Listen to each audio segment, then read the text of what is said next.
I'm Amy Beth Hopkins. This is my husband, Dr. Alan Hopkins, and we are here today to discuss the secrets of Blue Zone living. So discussing these secrets is akin to talking about longevity.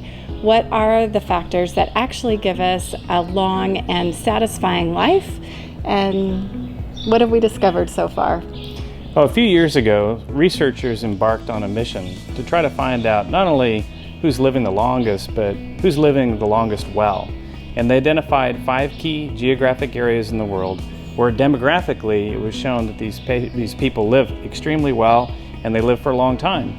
And so from that, they were called blue zones. And the reason why is because they actually used a blue pen to encircle the demographic area. Within that blue pen mark, they called that the blue zone.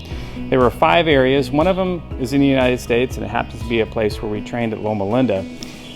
Yeah, Alan and I went to school, both medical school and physical therapy school in Loma Linda, California, and we were a part of the Blue Zone community. It was part of our upbringing as being raised Seventh-day Adventist. We were able to witness firsthand some of the habits that these communities held, and it was really fun to watch our neighbors who were in their 80s and 90s be out running and jogging and walking alongside of us. And in the gym in particular, I remember, do you remember the professor, the long and lean professor that would always, he would run right beside me on the treadmill and keep pace.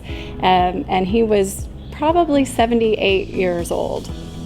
So I want to tell you about the different locations of the blue zones, because you might be interested. First of all, there's a small village in Italy that was studied in Sardinia. And there was also an island off Greece that was studied.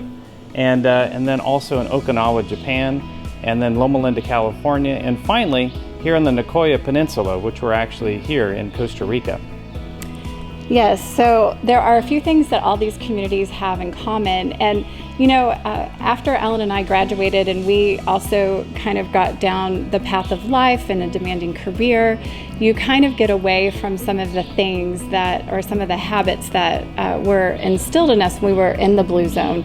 So we want to discuss, when we've been looking at these areas, what is it about all that they all hold in common, and how can we incorporate that into our daily lives?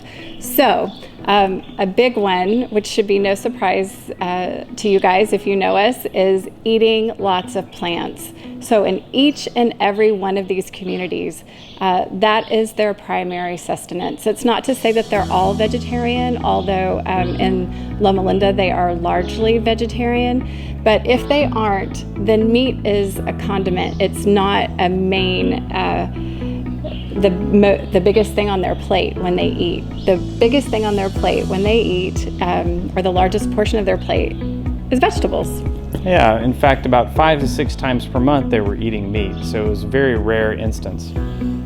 So another habit that they all have in common is, and this one is one where we can really take a cue, is having a low stress life.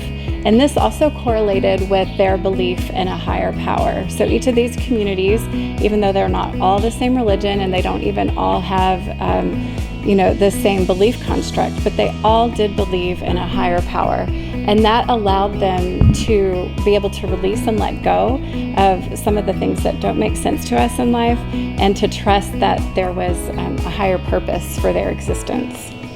Yeah, another similar thing was having meaningful relationships in their life and putting family first. When they put family first in these communities, it led to a lot more happiness and reduced stress.